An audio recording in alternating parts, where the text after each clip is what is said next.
I am Ferdinand Marcos, and I am the President of the Republic of the Philippines. I stand today on behalf of 110 million Filipinos. Kaya pamamaan po ni PBBM ang Pilipinas.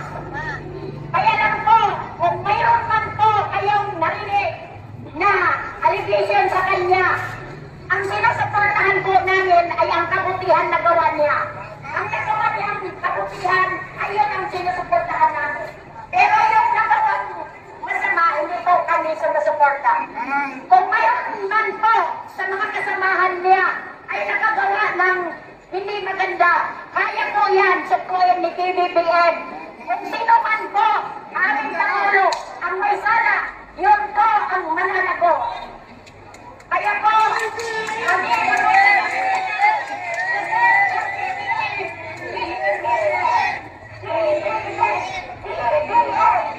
ito na lang po, dahil wala na kaming oras, ano na ang hayag namin. Ako po si Anang Alonto. Nakatira po dito sa Manila, sa May Quezon City po, sa Tandang Sora, Muslim Compound. Okay. So, bakit ma'am kayo nandito sa Recto, sa Mendiola? Nandito po kami sa Mendiola para sumuporta sa ating Pangulong Okay. PBBM. Bakit nyo po sila sinusuportahan? Sinusuportahan po namin siya dahil hindi po kami naniniwala na dahil siya ang Pangulo, sumusuporta po kami sa mga kabutihang nagawa niya. Pero yung mga kasamaan, sabi nila na masama ang Pangulo, wala na kami doon. Ang kabutihan lang po ang sinusuportahan namin bilang siya ang Pangulo, kaya niya na pamunuan. Pero may mga aligasyon ng korupsyon, hindi po ba kayo nababahala sa korupsyon na nangyayari sa ating bansa? Naniniwala kami sa korupsyon, pero sa aming Pangulo, hindi po kami naniniwala na magawa niya dahil siya ang namumuno ng Pilipinas.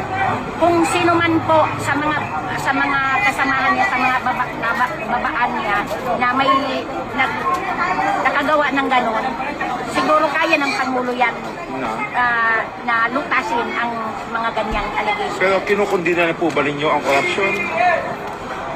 Sabi-sabi, balita-balita lang yan, pero kaya ng Panginoon, kaya ng Pangulo yan na sugpuin. So may panawagan po ba kayo sa korupsyon? Nananawagan po kami sa mga nakagagawa ng mga kurap na sinasabi nila na sana kung magagawa ng Pangulong sugpuin yan dahil siya ang Pangulo. Kami, sumusuporta lang kami sa mga kabutihan. Kaya niyan sugpuin ang mga korupsyon na yan. Bakit hindi po kayo sumama doon sa mga nananawagan na laban sa korupsyon po? Hindi po kami sumama sa kanila kasi kami mga nagkaisa para sumuporta kay PBBM. Ang sinusuportahan po namin yung kabutihan na gawa niya. Yun. Paano yung korupsyon na nangyayari sa ating bansa? Kung sino man po ang may sala, mga kagagawan yan, sana masugpo ni Pangulong PBBM na yun lang ang may sala ang mananagot. So yun guys, narinig nyo yung sinabi ni Madam. Lahat po yan mga Muslim, mga bes. Yung iba galing pa sa Mindanao. Yung iba naman, siyempre, dyan sa Maynila. Alalahan ninyo guys, yung Golden Mosque ay pinagawa yan ng dating First Lady Imelda Marcos under the Marcos administration nung panahon na yan. At actually, yun yung mga taga-Quiapo ng mga Muslim, mga Maranao, ika nga. Sa totoo lang, nang dahil doon sa dating Pangulo, sa dating First Lady, nagkaroon po sila ng magandang mosque.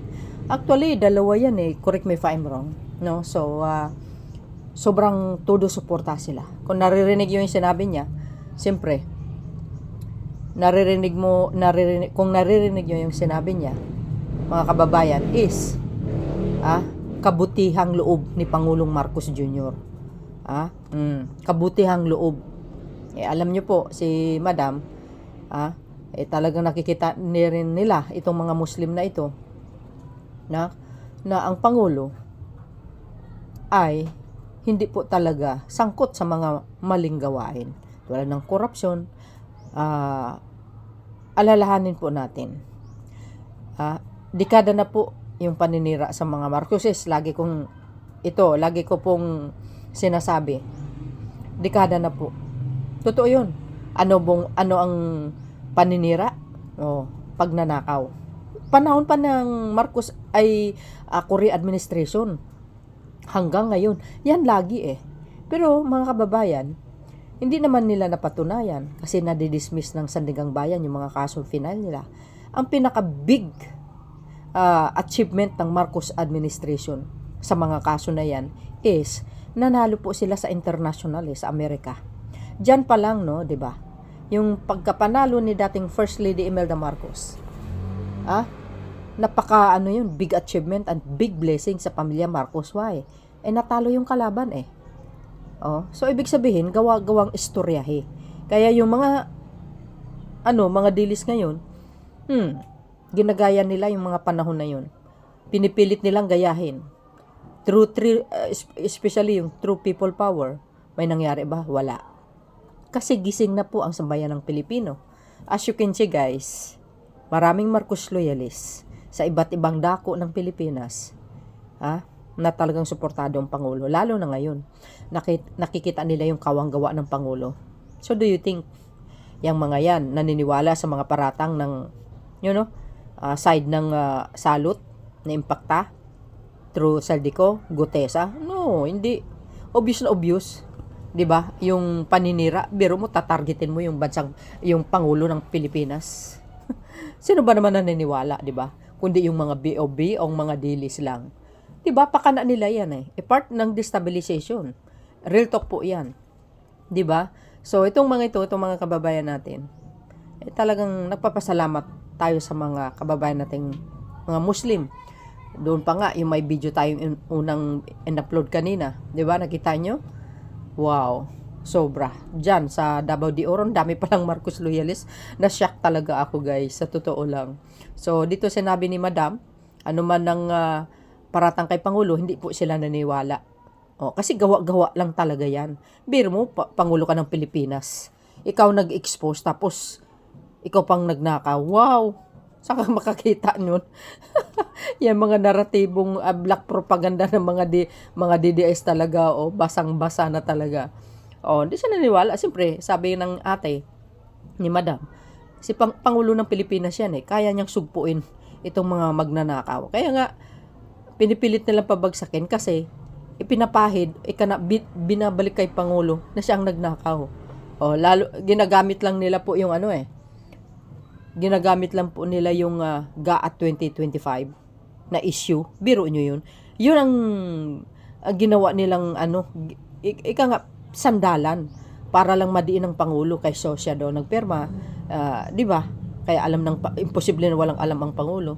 Alam niyo, mahabang diskusyon yan mga kababayan, sa totoo lang. Kaya sabi ko nga, kahit sabihin mo, di ba, siya ang nagperma, mga kababayan, pero nakita naman natin, binito niya yung 195 billion. 'Di ba? Kung mga insertion na 'yan, 'di ba sabi? So 'yun mga kababayan. Masasabi siguro natin na talagang target ang Pangulo. Totoo 'yun. Target nila 'yan. Part ng destabilization 'yan. Marami pang iba. Kaya abangan po natin. Magiging mapagmatyag.